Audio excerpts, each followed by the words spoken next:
Olá! Hoje a gente vai mergulhar em um dos capítulos mais fascinantes e, olha, às vezes até um pouco temidos da Bíblia, Apocalipse 14. Mas vamos fazer isso com um olhar diferente. Não como um roteiro de terror, mas sim como uma grande mensagem de esperança, baseando toda a nossa análise nos estudos do pastor Rafael Soares de Moura. Para a gente começar, é fundamental entender um contraste que o pastor Rafael Soares de Moura sempre destaca. Pensa assim, se o capítulo 13 nos deixa naquela areia movediça, sabe, com a instabilidade, com o poder aparente da besta, o capítulo 14 é a resposta de Deus. Ele nos leva para a rocha firme do Monte Sião, onde o Cordeiro está no controle total. É a diferença gritante entre a marca da condenação e o nome da redenção, entre instabilidade e segurança. E para a gente navegar por esse capítulo tão profundo, vamos seguir um roteiro bem claro, traçado pelos estudos do pastor Rafael. A gente começa entendendo como ele responde ao terror do capítulo anterior, depois olhamos para a estrutura dele, deciframos os símbolos e, por fim, chegamos na mensagem central de perseverança e decisão. Então, nosso primeiro ponto é esse, uma resposta ao terror. O pastor Rafael Moura insiste numa coisa muito importante. Isso aqui não é um mapa do futuro. Não é para a gente ficar tentando adivinhar datas ou eventos. É, na verdade, uma declaração teológica muito poderosa sobre a soberania de Deus, mesmo quando tudo parece estar desmoronando. E essa citação dele, olha, resume tudo perfeitamente. A ideia era dar segurança para uma igreja que estava sofrendo muito lá no primeiro século. E essa mensagem continua sendo uma fonte de força para quem passa por tribulações hoje. O foco é na certeza da vitória de Deus, não em satisfazer a nossa curiosidade sobre o futuro. Agora, vamos ver como o capítulo se organiza. A análise do pastor Rafael é muito didática, ela divide o capítulo em 3 grandes visões, sabe? Elas não são isoladas, uma se conecta com a outra e juntas elas constroem uma narrativa sobre o triunfo final de Deus. É como se fosse uma peça em 3 atos. Primeiro, a gente vê a segurança da turma que já venceu, os redimidos com o Cordeiro. Depois, a gente ouve a advertência universal proclamada pelos anjos para todo mundo ouvir. E, por fim, a separação definitiva na colheita final. É uma jornada que vai da certeza à consequência. E aqui a coisa fica muito interessante. Como é que a gente entende esses símbolos todos? O pastor Rafael Moura nos ensina a decodificá-los voltando para a sua origem, para o seu contexto histórico e cultural. Isso nos protege de um monte de interpretações modernas que, sinceramente, não fariam o menor sentido para os primeiros leitores do livro. Pois é, o ponto crucial aqui é que Babilônia não é para ser entendida como uma cidade literal no futuro, era um código. Naquela época, todo mundo entendia que se tratava do Império Romano, mas o símbolo vai além, representa qualquer sistema de poder em qualquer época que se acha o máximo, que oprime e que exige uma lealdade que só pertence a Deus. Outra imagem forte. E não tem nada a ver com o estado civil de alguém. Essa é uma metáfora que vem lá do Antigo Testamento para falar de fidelidade a Deus.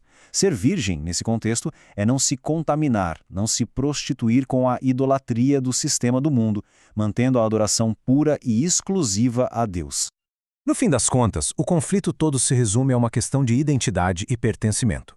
É uma escolha entre 2 marcas, 2 lealdades. Uma te permite comprar e vender, te insere no sistema deste mundo. A outra te marca como propriedade de Deus, garantindo identidade, proteção e vida eterna. E olha que sensacional essa regra de ouro que o pastor Rafael nos dá. A mensagem tinha que fazer sentido e trazer esperança para quem a recebeu originalmente. Tentar encaixar chip de computador, código de barras, isso é um anacronismo. É ignorar completamente o propósito original do texto. A interpretação tem que respeitar a história.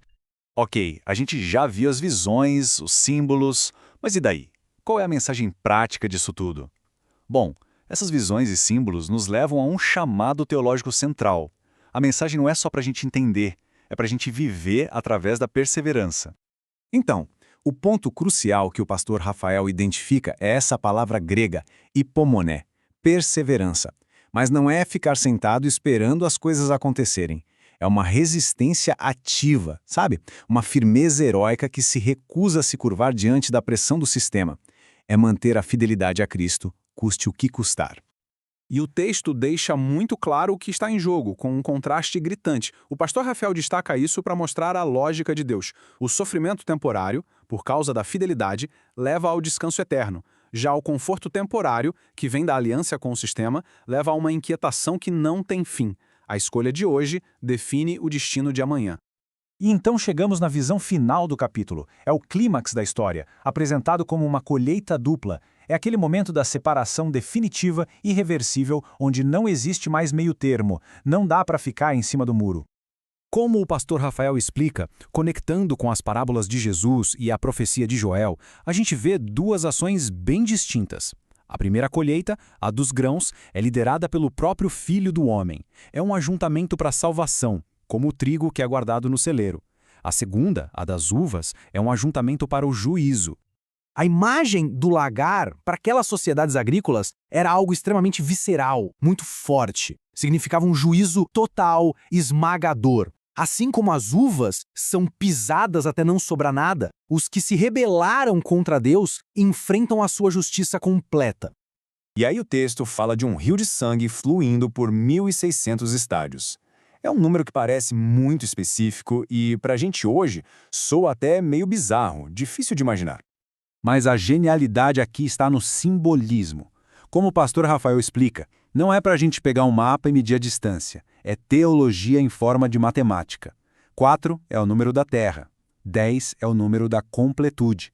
Então, 4 vezes 4 vezes 10 vezes 10 significa um juízo completo, que cobre toda a extensão da Terra.